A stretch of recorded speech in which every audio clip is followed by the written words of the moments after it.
Kasi buhay mo to. Pangarap mo to. Dapat iningatan mo.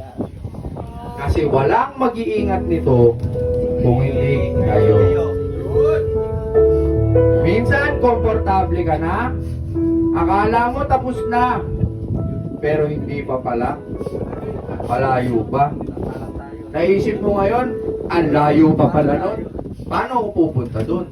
Nadaan ka na ng Divisoria, ng Makati, at kung saan-saan pa, may skyway ka na. Ha? Tapos, ang pinaka-ending yan, kahit anong ingat nyo sa pangarap nyo, sa binibitbit nyo, sa bawat dibdib at puso at isipan ninyo na gusto nyong maabot, baka, one day, malingat ka lang, nasa loob ng puder mo ang sisira ng buhay mo.